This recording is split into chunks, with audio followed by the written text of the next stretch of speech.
Good evening, everyone. I'm Rob McGee, Vice President of Community Relations for Citi, and welcome to the 2020 Citi Financial Literacy Debates Championship Round. We are extremely excited to have you with us tonight. You're going to hear two teams of great debaters. Citi has been a partner with the NAUDL as well as the Chicago Debates for a little over 6 years now. And this is one of the events that we really hold near and dear to our hearts.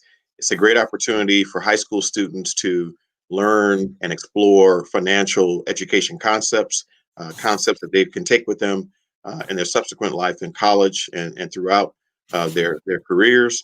And we really enjoy listening to all of the data, the research, the structure around the debates that the debaters put forth. So sit back, relax, and enjoy the championship round. Thank you. Thank you so much, Rob. Rob has been an amazing partner for us as we have worked to put together the financial literacy debates this year. We had a tournament last week, and you're about to see the top two teams from that tournament competing to win the championship. On the 2-year side, from Kenwood, we have Sam Liebenson. And on the 4-year side, from Hancock, we have Alejandro Flores and Marco Villa. We have an illustrious panel of 5 judges, one whom you've already met, Rob McGee from Citibank, the Vice President of Community Relations. We'll also have Victoria Yonter, a program officer at Chicago Debates, as well as a previous economics researcher at the Center for Economic and Social Research at USC. Additionally, we have Anthony Bolden, the Chicago Debates Director of Programs, and Dr. Tonette Gunn, Executive Director of Chicago Debates. I think that it's going to be a great round. All the debaters have worked really hard, and I want to thank all of our judges for being here and all of our coaches for really preparing their debaters. And my apologies. The 5th judge is John Hammond, a partner at McDermott, Will, and Emery. My apologies. But we are so excited to get the round started, and we really appreciate all the judges for their time and their feedback.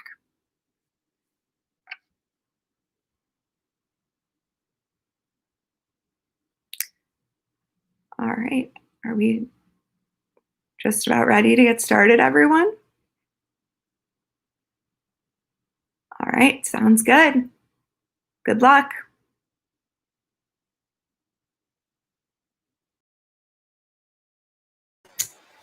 All right, so I'm Sam. I'm a senior at Kenwood. Just before the speech, really quickly, I want to give a few thank yous. I've been debating for all 4 years of high school, and I've enjoyed the activity for the entire time that I've participated. I really appreciate the opportunity that Chicago Debate League has given me for hosting all these tournaments and really giving me a channel through which I can participate in debate. Quickly, I just want to thank Flynn, Greg, Rob, Citi Financial, NAUDL, and everyone else who worked behind the scenes for organizing and coordinating this tournament. It was a lot of fun. It was really well run, and I really learned a lot. Thank you to Mr. Bolden and Dr. Gunn for keeping debate up and running, even though we had to make pretty major adjustments given the situation in the world right now. I want to thank my opponents, Marco and Alejandro, and their coach, Mr. Salazar, for being really great and really friendly competition to work with. My supposed-to-be partner, Ava, whose internet crashed for the tournament but managed to write an excellent case that I was able to use for our debates. My coaches, Joyce and Ms. McSager, who've been amazing throughout all of high school and who really should be taking all the credit for me debating here.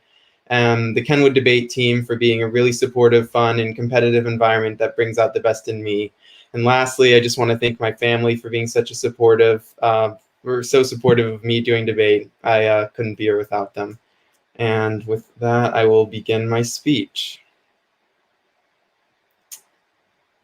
I will be defending the affirmation that it is a better financial decision to begin post-secondary education at a 2-year institution.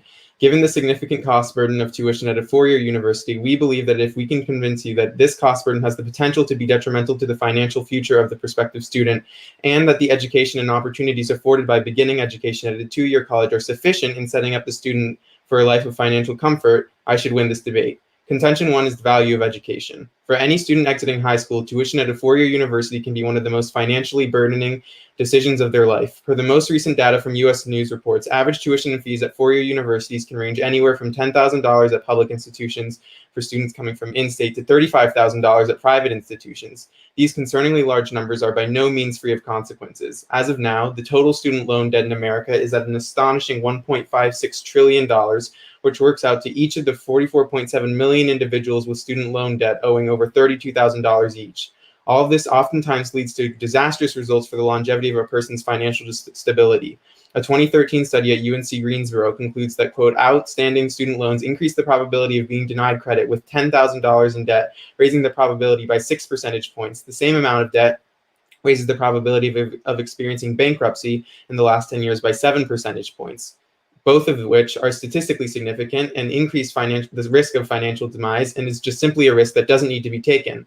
Additionally, 2019 data show that the ages of these debtors range widely, with 14.1 million individuals between the ages of 35 and 49 still being in debt over 10 years after they graduate college. Even if the student is lucky enough to find a job that grants them some sort of financial tentative stability, the step follows individuals through a significant portion of the rest of their life. The data are also very clear in showing that the vast majority of people who suffer from student debt are those who went to four-year university for all 4 years. Now, this debt is not just silently and patiently waiting to be paid off. While the debt exists, the student or graduate is extremely financially burdened and often leads to a reduction of credit scores, leading to denial of future loans for necessities like a housing mortgage. Luckily, beginning post-secondary education at a two-year institution poses a surprisingly viable solution. Tuition and fees at two-year colleges are astronomically more affordable, and there is little to no opportunity cost for choosing not to spend the first 2 years at a four-year college. It's clearly preferable to choose a community college based on the direct cost of attendance, as opposed to the tens of thousands of dollars that an average four-year matriculator must pay. The average community college costs only about $3,000 per year. However, reduced tuition is not the only financial benefit. Beyond the cost of attendance, community colleges provide the time flexibility for students to both enroll at the school and work a job, either functionally canceling cost of attendance or even allowing the student to save up money for their future. This is why only 17% of students who go to community college need to take out federal loans, as opposed to the 48% of students who go to four-year colleges who need to take out federal loans. Additionally, there is no educational or career training value lost. The first 2 years at any university, public, private, four-year, or two-year, are mostly reserved for required introductory classes necessary to graduate and/or for one's major. Thus, four-year universities will provide little to no additional diversity of courses during the first 2 years of college, when the student in question could be taking those same courses at a two-year college. Furthermore, there is no significant loss in the quality of education at community college. A recent study shows that Americans rate the quality of education at four-year and two-year institutions comparably. The professors at community college are excellent, with the vast majority of schools requiring their faculty to have a master's or doctoral degree.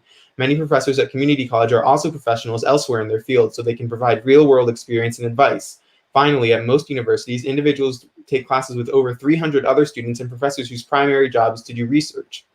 At community colleges, classes are much smaller and professors are hired for the sole purpose of teaching, allowing students to receive much more individualized attention than they would at a four-year university. It all works out to this: more attention, comparable learning, less money. Contention two is transfer programs. Community colleges across America make it very easy to use the education and credits received at the school to transfer into a four-year university to complete their education. Though the option of going into the workforce with an associate's degree exists, community college does not have to be anywhere near the end of a student's educational career. It is not an uncommon thing for individuals to finish in 2 years at a community college and then transfer into a four-year university and end with a bachelor's degree on their resume, reaping the same benefits as their peers who spent all 4 years at the same college. In 2016, 15% of all students who enrolled at four-year universities for the first time were those who transferred from a community college. By and large, these students tend to be very successful, with an average student completing their bachelor's at the same time as their peers who did not transfer in. Though the more selective the school, the harder it will be to be accepted, there are plenty of opportunities community colleges provide their students that high schools cannot, such as partnerships between community colleges and four-year institutions. Additionally, since acceptance to four-year university is harder for poorer communities, these partnerships are integral to students whose socioeconomic conditions may pose a substantial barrier to admission to a four-year college. And for students who had an inconsistent performance in high school, good grades in community college can demonstrate competence to four-year colleges. Here in Chicago, the City Colleges of Chicago have plenty of amazing partnerships with the very competent four-year institutions. Upon completion of an associate's degree at any of the City Colleges of Chicago, a student is guaranteed admission to Dominican University, East-West University, Fisk University, Northeastern Illinois University, Northern Illinois University, and the University of Illinois at Chicago. Perhaps the most prestigious, any student at a City College of Chicago who completes their associate's degree and fulfills certain requirements for their major is guaranteed admission to the University of Illinois at Urbana-Champaign. The only difference is that they don't have to pay for the first 2 years of tuition that their peers did. The decision becomes clear. Community college offers a wide range of benefits: excellent education, financial leeway, simultaneously earning money through a job and getting an education, and the opportunity to transfer to a four-year institution to complete education and receive the same career benefits that four-year enrollees do. All of this and more ensures that any student who works hard enough can receive all the financial well-being of individuals who attend a four-year university for all 4 years while avoiding the risk that serious debt poses. That's speech time. Okay, so to begin cross-ex, typically how many students graduate from these two-year institutions? Graduation, I'm not particularly certain about graduation rates, but about half usually transfer to a four-year university. About half? Yeah. Okay. So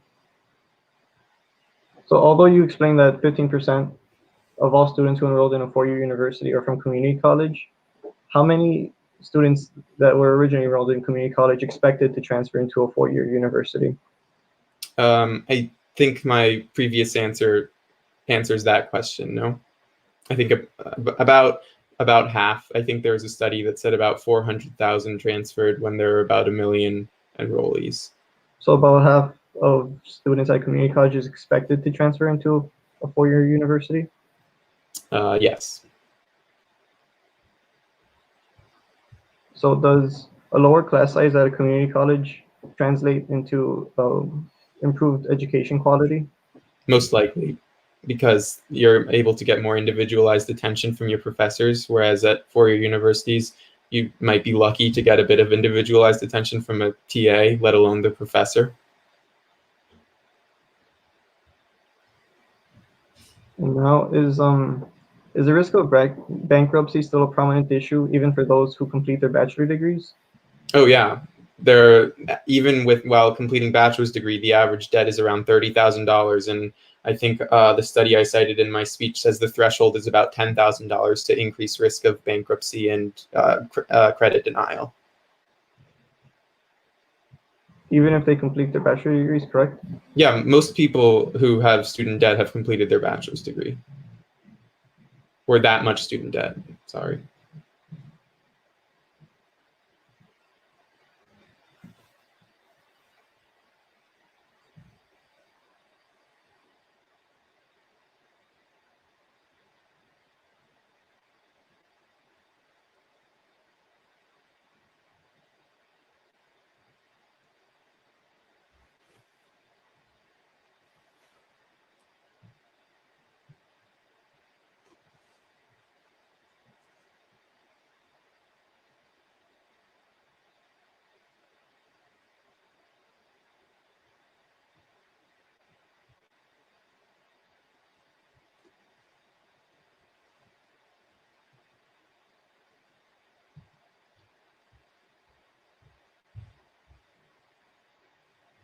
I think there's about 10 seconds left in cross-ex. I was about to say, I think that's time. Okay.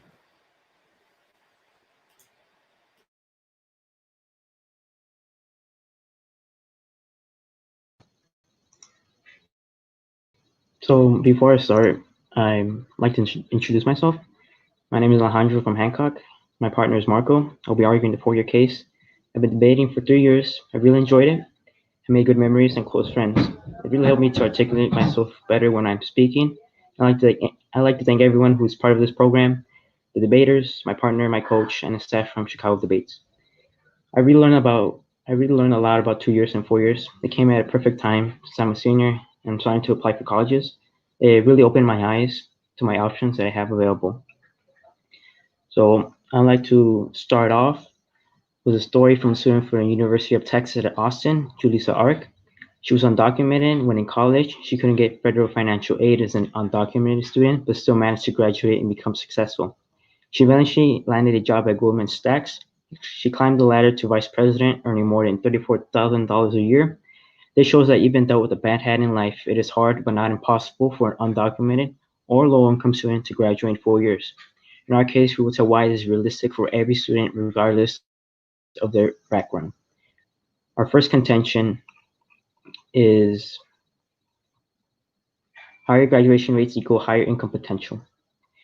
According to the National Student Clearinghouse Research Center, the national completion rate within 6 years for the fall 2012 cohort who started in 4-year public institutions was 65.7%. Those that started in 2-year public institutions was 39.2%, and those that started in 4-year private nonprofit institution was 76%. Nationally, between 2012 and 2019, 16% of students who started at 2-year public institutions transferred and completed a degree at 4-year institutions, including those who did so with and without first earning a 2-year credential. The overall national 4-year completion rate for Black students was 48%. The national average completion rate for Hispanic students who started in 4-year public institutions was 57%. Nationally, Asian and whites at 4-year public institutions had completion rates at 77 and 72% respectively. While completion rates for Blacks and Latino students are still lower than whites and Asians, students of colors who enroll at 4-year colleges stand a greater chance of earning their degree than if they go to a 2-year. The earning profiles for bachelor's degree graduates with no additional education is uniformly above that of associate's degree graduates. The typical or median bachelor's degree graduate earns about $68,000 in 2018 at career peak, which is 30 years into the career. And the typical associate's degree graduate earns $49,000 at career peak, which is 33 years into the career. At the median career earning per bachelor's degree, graduates earn more than 45% higher than that from someone who is an associate's degree. For a typical college student who borrowed the standard 10-year repayment plan at today's interest rates imply a monthly payment of $258. In the first year of the career, this amounts to 12.7% of earnings, but by year 10, the monthly payment is only 6.3% of earnings. According to the National Center of Education Statistics, for first-time, full-time degree-seeking undergraduate students who enroll 4-year degree granting institutes in fall of 2017, the overall retention rate was 81%. Retention rate was the highest at the most selective institutions for both public and private nonprofit institutions. At public 4-year institutions, the retention rate was 81% overall. At the least selective public institutions, the retention rate was 60%, and the most selective public institutions, the retention rate was 97%. At 2-year degree granting institutions, the overall retention rate for first-time, full-time degree-seeking undergraduate students who enrolled in fall 2017 was 62%. Contention 2, higher quality learning experience equals better return on financial investment. The average worker with an associate's degree and little experience makes an annual salary of $37,000 versus $47,000 for someone with a bachelor's degree. That's a 26% difference. Bachelor recipients earn an average of $10,000 more per year than someone with an associate's degree in their first 5 years of work, which more than makes up for the over $4,000 a year they pay out of student loans, which is what's more, the highest salary the bachelor's degree holders earn after 10 years or more of work is even greater. Of course, those who enter community college, for example, 80% expect to transfer and earn a bachelor's degree, yet only 70% do so within 6 years, according to the National Student Clearing Research Center. Contention 3, greater financial aid possibilities, U of I affordability. The overall average net price of UC is $17,000. The affordability of the school largely depends on your financial need, since net prices vary by income group. At UC, approximately 40% of students took out student loans, averaging $6,818 a year. That's up to $27,264 over 4 years of those students. The student loan default rate at UC is 1.9%. This is significantly lower than the national default rate of 10.1%, which is a good sign that you'll be able to pay back your student loans. The pay for some majors is higher than others, but on average, students who graduate with a bachelor's degree from UIC make an average $53,200 a year during their first years of employment after graduation. That's great news for UIC students since it's 36% more than average college graduates of $39,820. $39,000 a year. According to DePaul's financial page, the Chicago Promise Scholarship and Catholic Heritage Scholarship will each provide a $2,000 scholarship to any CPS graduates or graduates of one Illinois Catholic high schools, respectively, who has a high school GPA of 3.7 or higher and is admitted to DePaul as a full-time freshman. More on DePaul, almost 66% of college students who graduate from the class 2018 took out student loans, but that percentage varies from school to school. At DePaul, approximately 62% of students took out student loans, averaging $6,800 a year. This adds to $2,700 over 4 years for the students. The student loan default rate at DePaul 4.1 is significantly lower than national average, which is at 10%.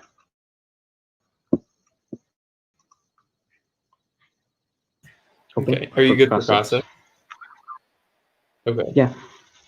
Why do you think that, averagely speaking, broadly over the entire United States, student loan debt is so high? Well, it's a mix of factors. For one, the financial literacy of many people is not that great. Not many high school students know that.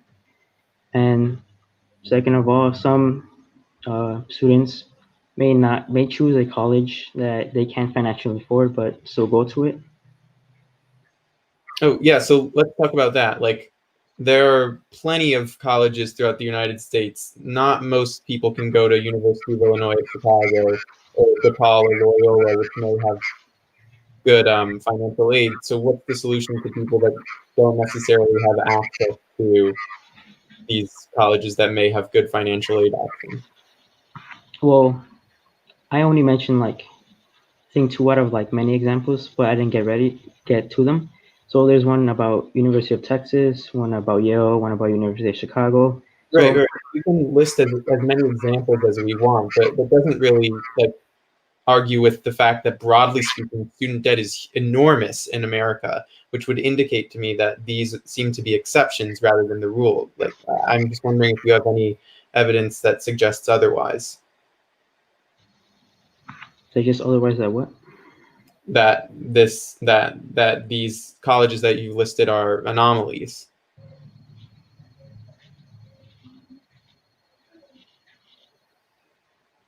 That's okay. I have another question. Why do you think that retention rates and graduation rates are so much higher at four-year universities?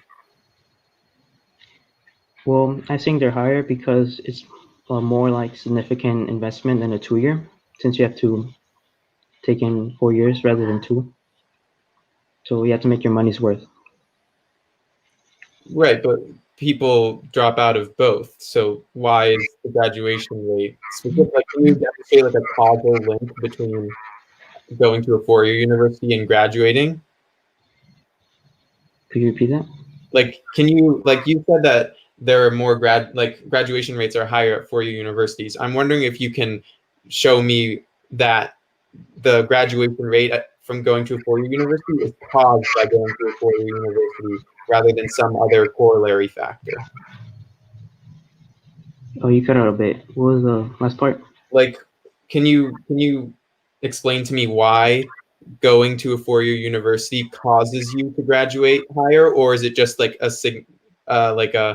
corollary, or, the correlation versus causation question? Can you prove to me causation? So why are they graduating more than 4 years? That's okay. I think we run out of classic time. I'm gonna take 1 second. Actually, you know what? I'm good. This is 5 minutes. All right, everyone good?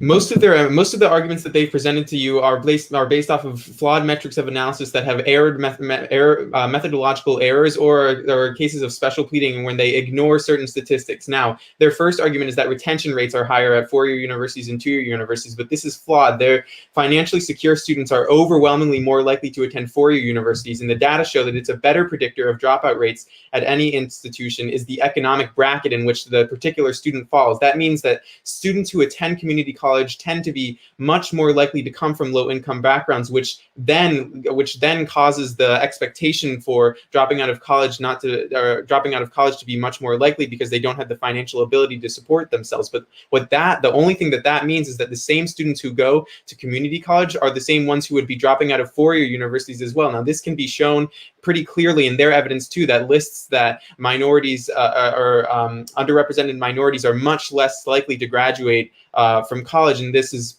specifically tied to the fact that minorities are much more likely to come from low-income backgrounds too, which shows that it is a corollary factor and it is not caused by going to four-year universities at all. And their second point now is transfer rates, but this is an instance of a special pleading logical fallacy. They only included the portion of their article in their evidence that says that transfers after an associate's degree is earned, which is a very, very particular metric. The article goes on to suggest that a total number of transfers is about 400,000 rather than 60,000, which is a lot higher than what they're representing it as. But that can also be applied to retention rates too. Their own article and other data suggests that most studies that compare retention and graduation rates between two-year and four-year universities have flawed methodological practices, i.e. counting someone who transfers into a four-year university before receiving their associate's degree as a dropout from a two-year university, rather than the fact that they just didn't get their associate's degree before transferring in the first place. And none of this even answers the fact that we are debating here not whether a rich person should go to a four-year university or a two-year university, but whether someone who is solely responsible for their own financial decision for the rest of their college career should be going to a two-year university, which makes it much more clear. We've read evidence that goes uncontested in my first speech that says that debt rates are enormously higher for people that go to four-year university, with just $10,000 increasing the likelihood by a statistically significant rate of bankruptcy and credit denial, which is a pretty terrible financial outcome in my opinion. And the threshold for that is $10,000, where the average student debt coming out of a four-year university is $30,000, which well surpasses the rate or well surpasses the amount that the threshold is set in the other way. Now, their second contention, they say that a bachelor's degree earns more than an associate's degree. I'm not going to contest this, because what I'm going to be going for in this debate is that it's a better financial decision to begin at a two-year university and then transfer into a four-year university. Now, these transfer rates that they've read are A, I've already addressed them before, but B, they haven't contested that there are also these amazing programs given by two-year universities that guarantee admission to a four-year university, which means that if the student works hard enough, it's conceivable to think that they should easily be able to transfer to a four-year university, and they would be in a better financial decision and less likely to drop out, because they wouldn't be in so much debt in the first place. In order to grant them the argument about retention rates being a viable argument for them, you have to make them prove that it is the action of going to a four-year university that guarantees or that increases the likelihood of graduating, rather than the fact that people who go to four-year universities are more likely to be in a better financial situation, which would skew the data in favor of them by suggesting that more people graduate, when in reality they're erroneously focusing on another flawed metric. Now, their final contention here is a financial aid. Their final contention here is unique financial aid programs, but these are all special pleading logical fallacies. They've given examples of four-year institutions that conveniently have good financial aid, but they are anomalously situated within a system of colleges where excellent financial aid simply does not apply. If every four-year institution has financial aid that good, then the average student loan debt in America wouldn't be $30,000, but that's what it is. Our data is methodologically preferable because it is an average. It's subsequently inclusive of all colleges, whereas they isolate specific examples that look good but don't apply broadly, which can be seen in their suggestion that DePaul has better financial aid than most four-year universities, which is an argument that they made, but not every college is DePaul.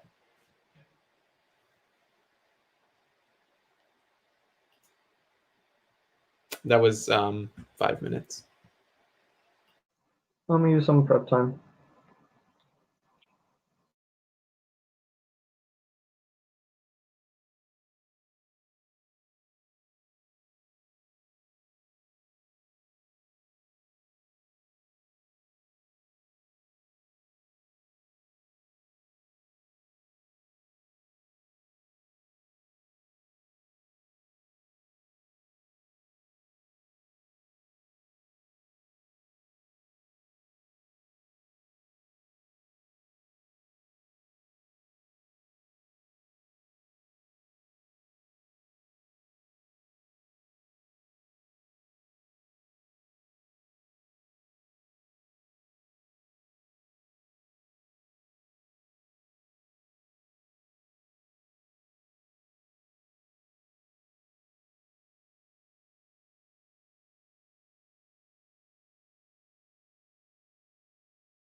Okay, I'm ready.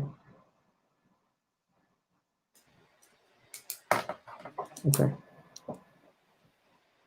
Judges, it is clear that attending a four-year university is a much better financial decision. Firstly, my opponent established that they will intend on pursuing a bachelor's degree, but this is a typical statement which usually leads to the opposite. As Michael Horn, who is a senior strategist at Yale Education, explains, 80% of students, which is higher than the 50% metric that he provided, at a two-year institution expect to transfer and earn a bachelor's degree, yet only 17% actually accomplish this in 6 years. My opponent explains that this metric is flawed, yet even if taking into account the students that he has, 80% of students would translate into much higher than 15% of students going into a four-year university that came from community college.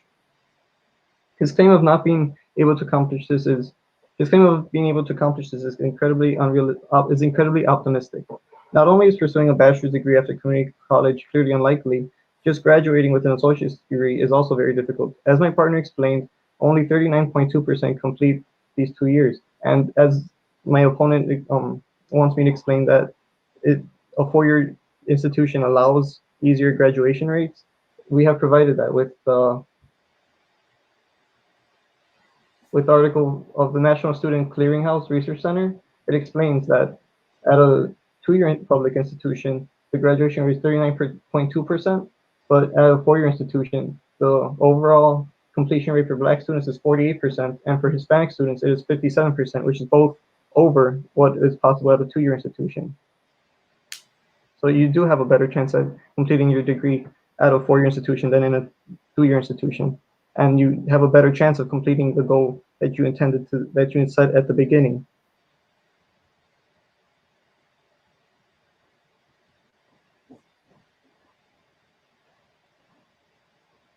My opponent also uses the argument that we use examples that are anomalies and that are very specific, but University of Illinois at Urbana-Champaign is a typical state school. These state schools offer financial aid. It's not hard to find. There's a lot of financial aid available for low-income students that have trouble affording higher cost education. These state schools are an option everywhere. It's not an anomaly. It's a typical state school.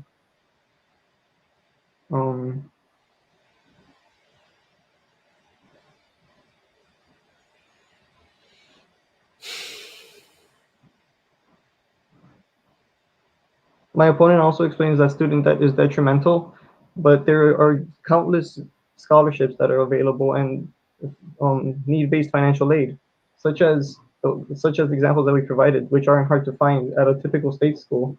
At Urbana-Champaign, which is the same example, the student loan default rate is 1.9%. Only 1.9% of students aren't able to pay back their student debt.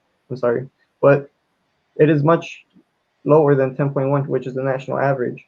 So if you go to these financially viable schools that are available all over the country, you have the opportunity to not only have a much better quality, a much higher education in the sense of quality, but also much more financially viable, and which is clearly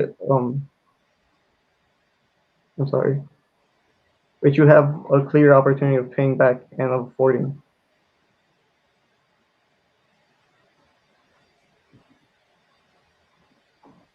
And it's not only state schools which offer these financial aid. As my partner previously explained in the introduction of using the example of Julissa Arce, she went to the University of Texas at Austin, which has a program to help these students with financial need. And the admission,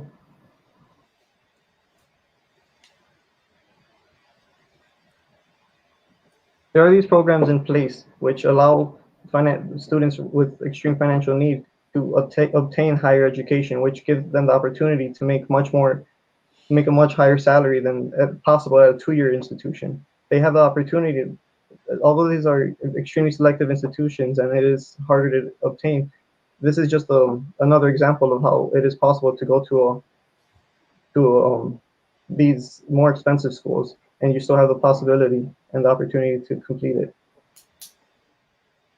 And I think that's time.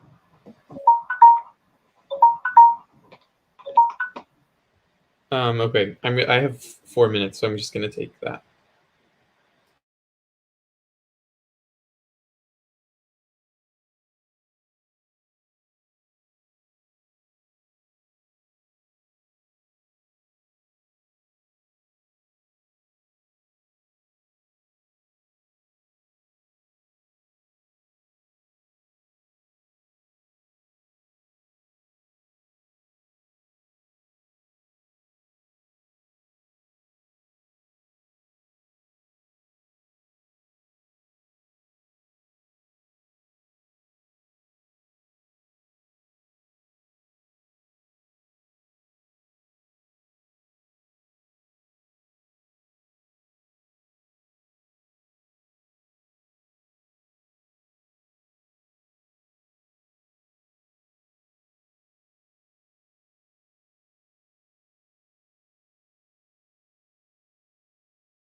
Okay. 4 minutes. 4 minutes. Okay. Is everyone good? Take a step back and realize the sheer amount of debt that comes out of going to a four-year university. I've read evidence that goes unanswered from the first speech and in the rebuttal that says that going to a four-year university massively increases the amount of debt that you owe after college. The average student debt in America is $30,000, and that isn't only after graduation, but this debt sticks around for decades after graduation, which financially burdens the person in question for the rest of their life. Now that we've read evidence that the threshold for a 6% increase of credit down, a 7% increase of bankruptcy, of filing for bankruptcy is $10,000 in debt, which is well under the $30,000 in debt that comes out of going to a four-year university. Now, you have to make them explain why that amount of debt is why that amount of debt is good enough. Is good enough when you can massively reduce the amount, or pays off in the long run when you can reduce the debt by getting the same benefits as going to a four-year university by transferring in after 2 years while reducing the amount that you have to pay in tuition for the first 2 years. Now they make these arguments. Now they're what's riding for them right now is this assertion that people who go to a four-year university are more likely to graduate, but you have to make them prove that the action of going to a four-year university is what makes them more likely to graduate, rather than the fact that the demographic of people who go to four-year universities makes it such that they are more likely to graduate, i.e. someone who goes to a four-year university is overwhelmingly more likely to be in a better financial situation in the first place, which of course makes it more likely that they would be able to graduate before that. Now, the population of people that go to community colleges are conversely overwhelmingly more likely to be to come from a low-income background, which would, of course, affect the graduation rates of a two-year university. But what that implies totally is that people who go to a two-year university would be even worse off and would not graduate at a four-year university either, because they wouldn't, if they aren't in a financial situation to go to a two-year university, then they're absolutely not able to be in a financial situation to go to a four-year university, which makes starting at a two-year university much better than a much better financial decision for someone who comes from a low-income background and is more likely to be solely responsible for their own tuition. Now, they also haven't given this, they still haven't answered that transferring is still a viable option for students who started a two-year university. There are numerous programs that I've read, that the partnerships between the City Colleges of Chicago and UIUC, UIC, Fisk University, all of these places that guarantee admission and can allows them to get a bachelor's degree and reap the same benefits as if they started at a four-year university their freshman year. But B is a way in for students who wouldn't otherwise be able to go to a four-year university, either because they weren't able to get good grades in high school, for one, or two, weren't in a financial situation to go to a university in the first place. The data are very clear that says that acceptance rates to prestigious universities, and any universities in particular, is much less likely for people that come from low-income backgrounds. So these two-year universities can be a way in for people that are solely solely responsible for their own debt. Now, their last argument here is an assertion, is some sort of assertion that the financial aid is sufficient in reducing the amount of student debt. But what they're doing here is making an assertion that intuitively seems like it could be true, but is simply not borne out in the data. Across America, it's clear that $30,000 in debt is overwhelmingly is the average student loan debt, which means that apparently these financial aid programs just simply aren't enough. Now, what they've read in their final part of their speech is that UIUC has a lower default rate than the national average, but you shouldn't be looking at the low default rate of UIUC. You should be looking at the default rate of the national average, which is the overwhelmingly more likely scenario that we should be able to consider in the first place.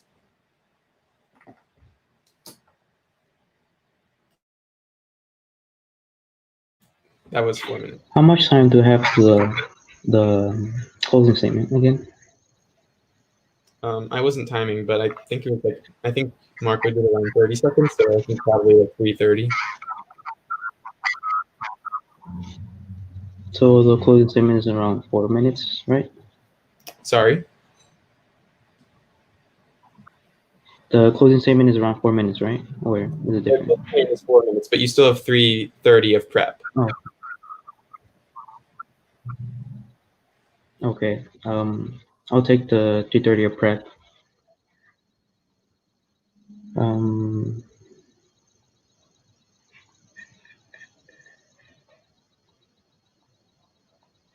starting it now.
I'll just start already.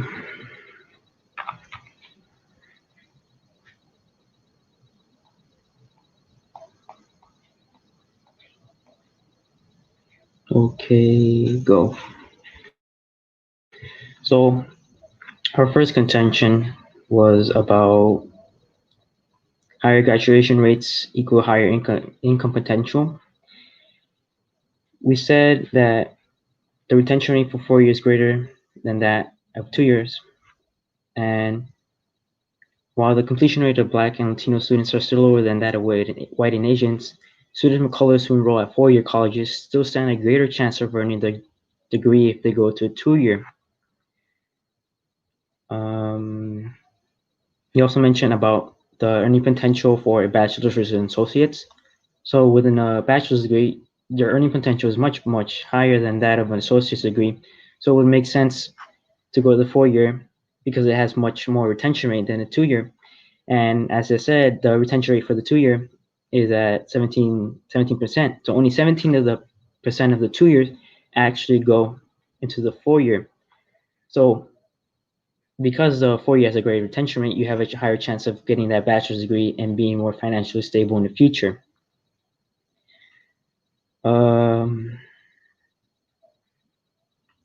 Our second contention was higher quality learning experience equals better return on financial investments. As I mentioned, the 17% retention rate, and our third contention, greater financial possibilities. We mentioned multiple colleges around the state. UIUC has 1.9 loan default rate, which is much lower than the national default rate, and that comes from the state school. So if the state schools have all around these averages, then you're more likely to pay off your student loans. And so, as I said, I learned a lot about this debate. So I learned a lot about this debate program. So with my grades, classes, and test scores, I would at least have a full ride or a good portion of the tuition paid. And with the current situation, I wouldn't have to pay for room and board since I would be at home. And the colleges I presented are perfect examples of colleges I could go to. DePaul, UII, University of Austin, they're all they fit my type of student, me, perfectly. And they provide substantial financial aid and are generally in the area where I live. And I would also statistically stay in there and make more money if I were to go to a 4-year. It would also put a less financial strain on my family that is low income, but I could also work during my time in college. So basically, I would be paid to go to college, and by not having to pay as much, it leaves my other siblings a greater chance to go to college since my family wouldn't be financially worried about me. And as I said, the 2-year transfer rate is only 17%. Only 70% transfer to the 4-year. So it's not a good financial decision. There's also the possibility of credit loss when you transfer over. It's a waste of time and money. It would be a much better investment to go to the 4-year and not have any credit loss at all. And when searching for a job, an employer would rather choose someone with a bachelor's than someone with an associate's. And as I said, the bachelor's degree would give you better start pay and get much more money in the long term. And as I said, the 4 years have great retention rate because of resources provided by the 4-year. Since they have more students, they have more people to get tuition from, and so that has like a larger pool that the school can use to get the resources. And the 2-year have fewer resources. And as I said, the 4-year college. Okay, that's fine. All right. Congratulations, everyone. This is a really good debate. You all should be very proud of yourselves. You've done an excellent job, and this is a great culmination of what was a month of work. For anyone who's watching who was not part of the financial literacy debates, these students showed up for a few hours for like every Thursday for a month to learn about financial literacy. And it was a large commitment, and I don't know that a lot of students would want to be staying after school to just learn about different financial concepts. So I'm really proud of all the debaters. And again, I would like to thank all of the coaches, Mr. Salazar, Ms. Hardeval, and Ms. Sager for all of their work supporting the students. So right now, I'm going to ask that the judges, as soon as you're finished with your ballot, to please email them to me. And then the judges will give some feedback to you all. And once they're finished with their feedback, I will announce the final decision. So let's give our judges, let's say, about 5 or so minutes to fill out their ballots and gather their thoughts. If you all need to take like a quick bathroom break, like now would be a good time. And let's rejoin at, let's say, 5:57. Is that all right? And then judges, if you want to tell me in the chat, like if you need more time, that'd be great.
hear me? Yes. Okay, great. I'm here. I'm gonna. Sorry. Oh, I'm gonna wait until the end, the decisions, that all of the ballots have been turned in. If each judge could give a few minutes of feedback, that would be great. Would anyone like to be? I can begin. Did you hear? Got me? Yeah, great. Thank you. Great. Well, I just want to say thank you both for three of you, I should say, for participating. I think this is such an excellent topic. It is something I think that continues to be debated over and over. And I think you all did a great job learning the material and making yourself available to learn this and hopefully to be able to use this and apply it in your real lives as well. And so I'm going to start with Sam and just certainly very impressed, Sam, that you did this Maverick, and I think you did an excellent job. You showed a really solid understanding of the content, the financial concepts, and you were really able to push your opponents on data, and so really good solid understanding of the data, but how that data aligned or misaligned with what your opponents were saying or not saying. And so really good job with that. I loved your questioning about why the graduation rate at a four-year college is higher than at a two-year, really pushing your team member, your colleagues to think really critically about why that is and why that could be. And so I really liked that. You reiterated the flaws in their arguments and their inability to answer the questions in your closing. And so that certainly highlighted some things for me that if I had missed it, I wouldn't have at that point in time. So thank you. Loved your use of the causation correlation questions again as well. And I did struggle a little bit, Sam, to follow you. I'm not a former debater, and so it takes me a little bit to follow along. And so I would have loved for you to talk a little bit slower. That would have helped me out. But other than that, I think you did an excellent job. And moving on to Alejandro. Alejandro, I love how you started with a story and used anecdotal evidence as your starting point to really make this real and show real examples. I think you really did a good job of that. You spoke slowly, and so I was able to really follow you well. So thank you for doing that. I would have wanted to see you attack the contention more about a four-year the greater debt of a four-year college. I didn't hear enough, I guess, rebuttal on that from you and your partner just around, I mean, is that the fact? Is that true? And then what were the things to really combat that and address that? And let's see, Marco. I think you did a really good job laying out every contention and really directly addressing those. And again, you spoke very slowly, so I was able to follow that. And so where I know I missed some things earlier on, paying attention to you walking through as you went through your speech to hit every single one of those contentions, I really appreciated that. And I think you did a good job addressing each of those. I think their main argument about a four-year college, your main argument about a four-year college having better graduation rates and transfer rates, I think that was your strongest argument.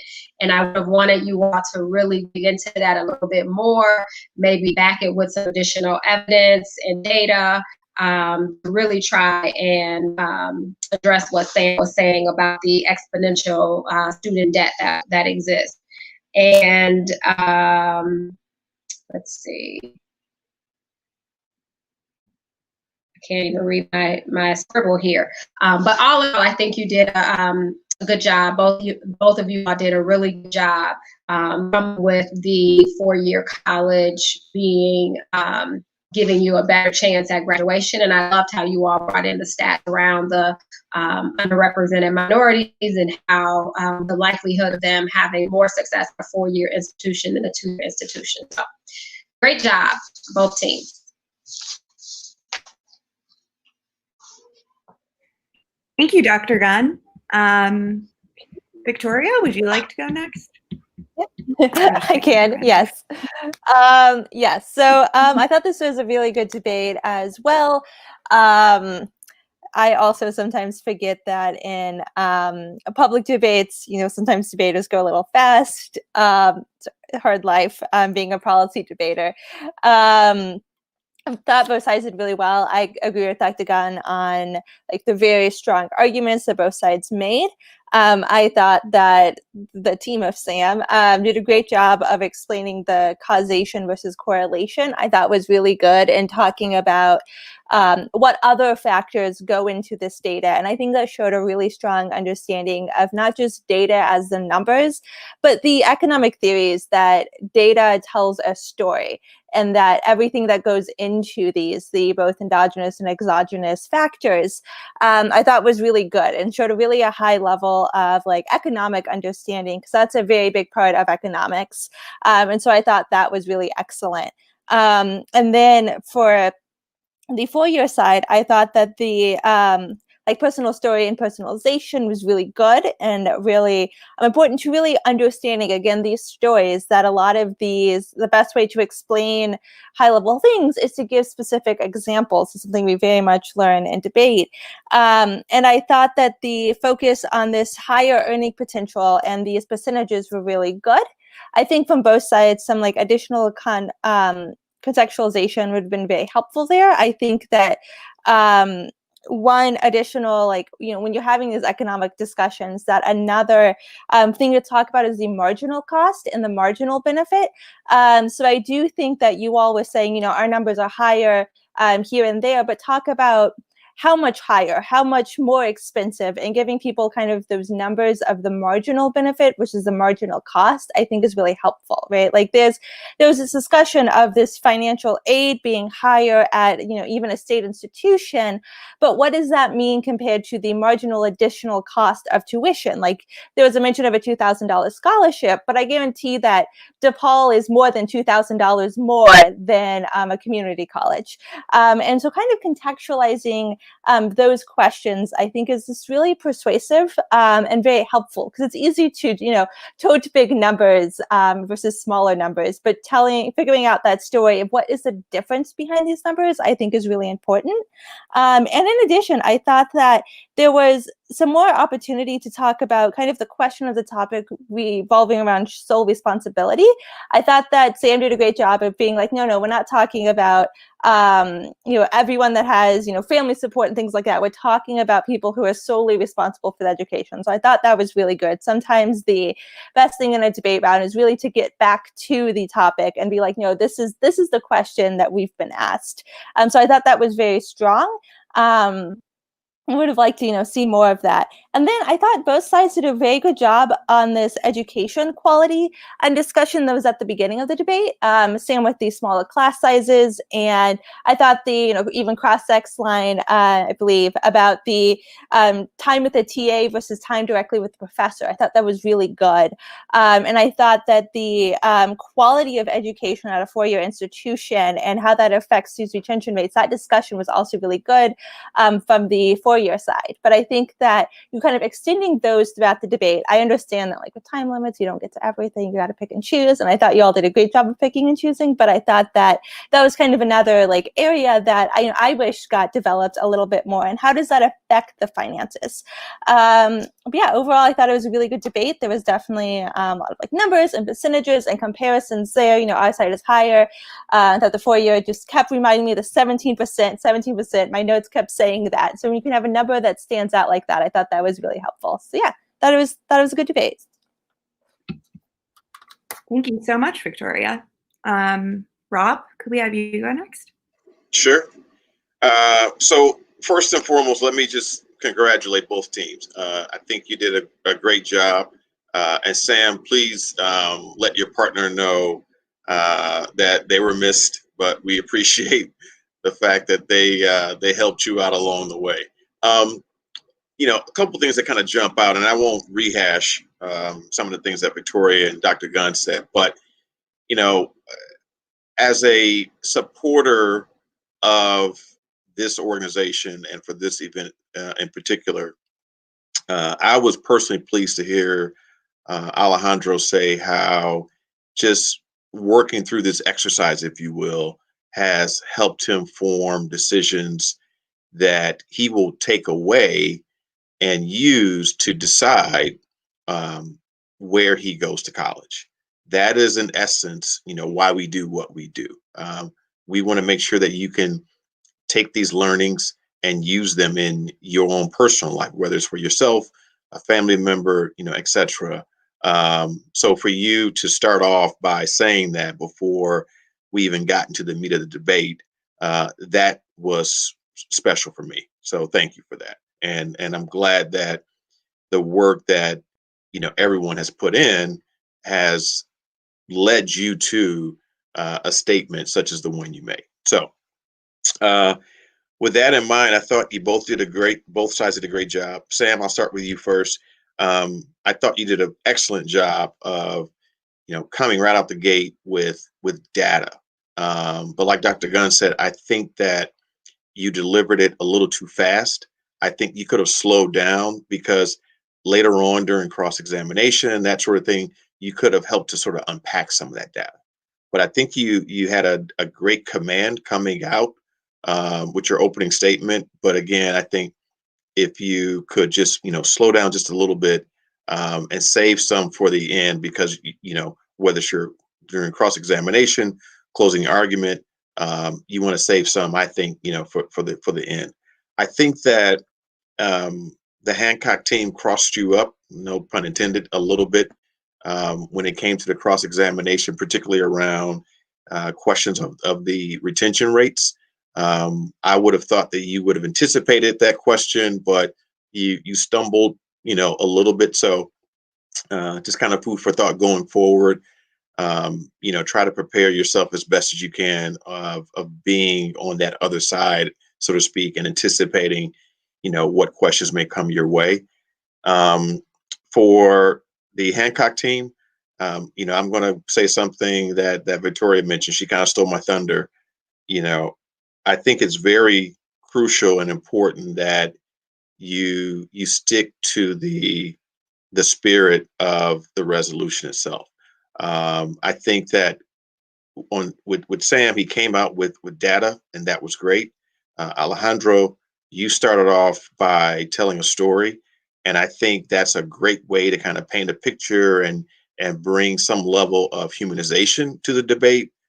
But you didn't take it far enough. I mean, once you started talking about, you mentioned university in Texas, you mentioned the individual that was undocumented, you mentioned that they went on to get a job with Goldman Sachs as a vice president.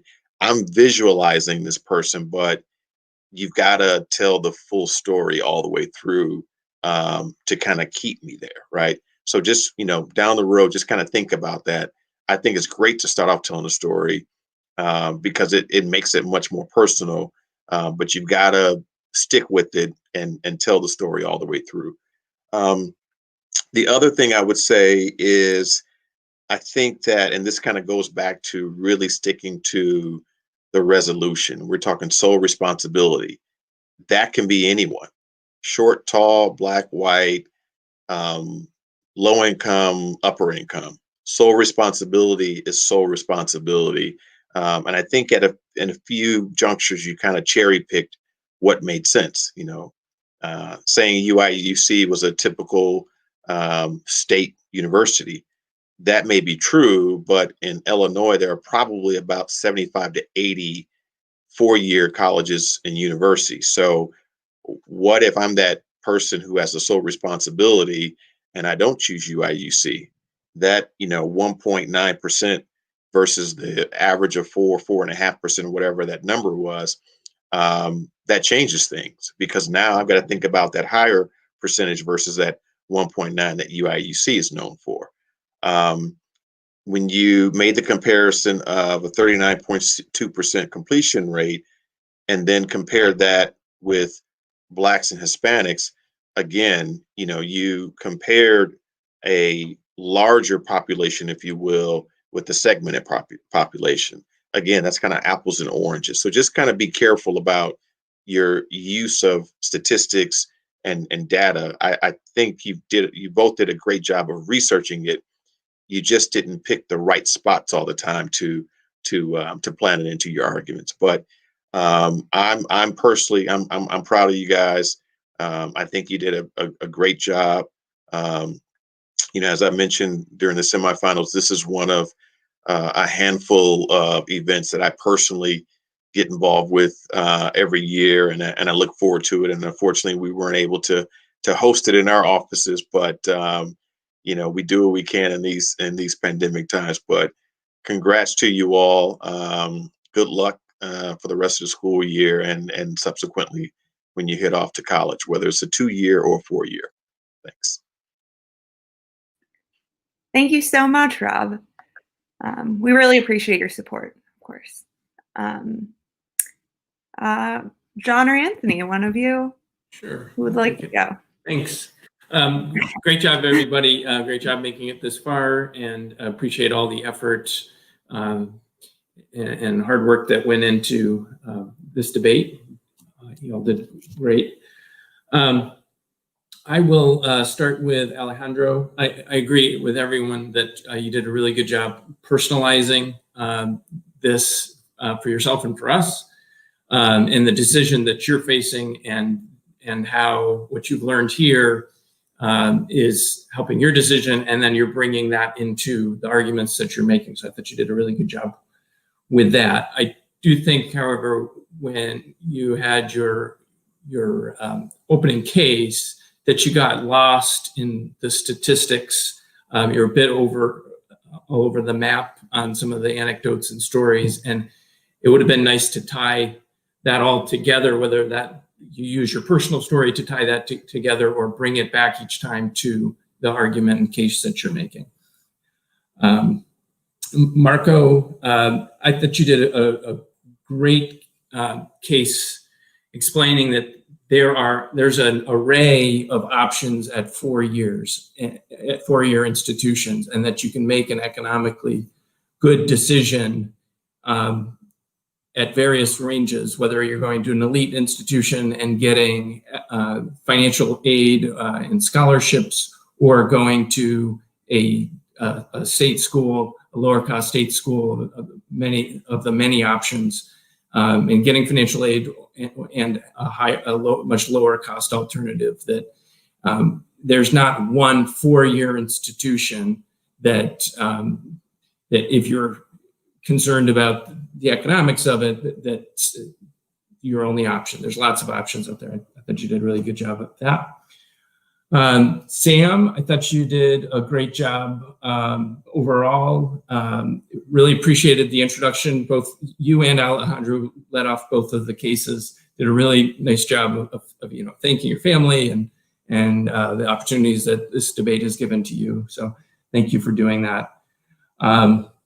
I thought you did a really good job of explaining the action of going to versus the demographic factors in the statistics that support 4-year success rates. I think you could have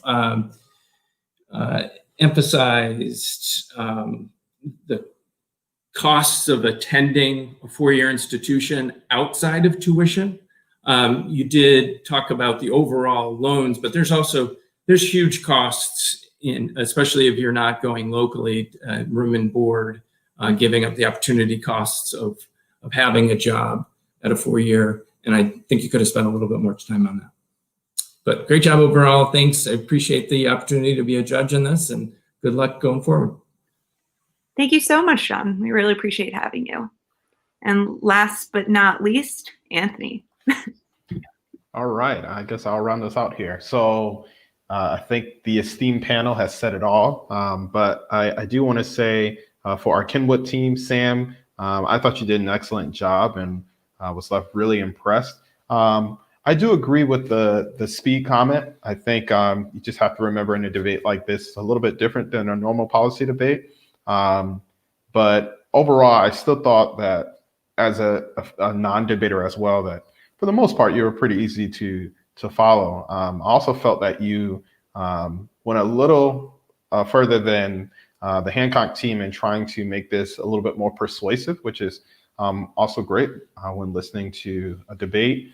One of the things that really stuck out to me, trying not to repeat anything that I've heard, but I know personally, I really appreciated you re-emphasizing the type of student that would attend a 2-year, their socioeconomic reality, versus the student that would typically attend a 4-year, and then how that cost of education would impact them, especially a student that is on the lower end of that socioeconomic spectrum, as the result of going to a 4-year or 2-year university. So I thought you did a really great job there. I also thought you had a great cross-sex and doubled down really well on the enormous student debt issue that I think all of the panelists can attest to in our own personal lives. So I thought that was really good. And maybe one step further of just kind of saying and kind of doubling down on the idea of, I think Victoria talked about this, the overall impact and what that would look like. For the Hancock team, Alejandro, I think everybody said it, but I want to say it for myself. Great job with the story. I think it hit me most at the end when you tied it in your closing speech. So I think if you would have done that throughout the speech, if that was the entire plan, it seemed like you kind of tossed it in at the end as you were trying to just use up the time, but trying to figure out how you can use that illustration as a way to kind of tell the story using your data as it relates to this 4-year argument. See here, I think also your strongest argument, which I wish you would have doubled down on just a little bit more, was that 17% of students actually, go to that 4-year university. I think that was strong, and you can kind of push that a little bit more. But overall, I thought it was really good. Marco, I appreciated your cross-ex questions. Let's see, I'm trying not to repeat anything that I heard. I also appreciated your defense on the 4-year state universities, and would just advise that you try to make sure that those speeches flow as smoothly as you can. I think they were just a little choppy at points, which for me made it a little bit hard to follow. But overall, I think you all did a great job. We're really proud of you. I don't think we can say that enough. I also want to shout out Flynn, who helped you all prepare these cases. So I know we're kind of piling it on here, but it's really motivational to see students like yourselves putting it out there and making us rethink some of the decisions that we've even made as it relates to where we spent our money for our education. So thank you. All right, so we've heard all the judges' feedback. I want to say again a final thank you to all of the judges for showing up and giving such helpful and great commentary. I'm sure all of the debaters really appreciate it as well. The moment we all have been waiting for. The decision, which is unanimous, is for Kenwood. And in second place, Hancock. Everybody in this debate has won scholarship money, and I will be in touch about distributing that soon. And once again, I'm so proud of the debaters, and thank you to everyone, all of our judges who have shown up and supported the event. And that's Finlit 2020 in the books. All right. Good job, everyone. Thank you. Thank you. Thank you, Flynn. Oh, yeah. Thank you, everyone. Thank you, Citi. Great job. Thank you, everyone. Oh, Done. And already. Whoa. take care, everybody. Bye-bye. All right. Good night, Bye. everyone. Good job, team. Good night.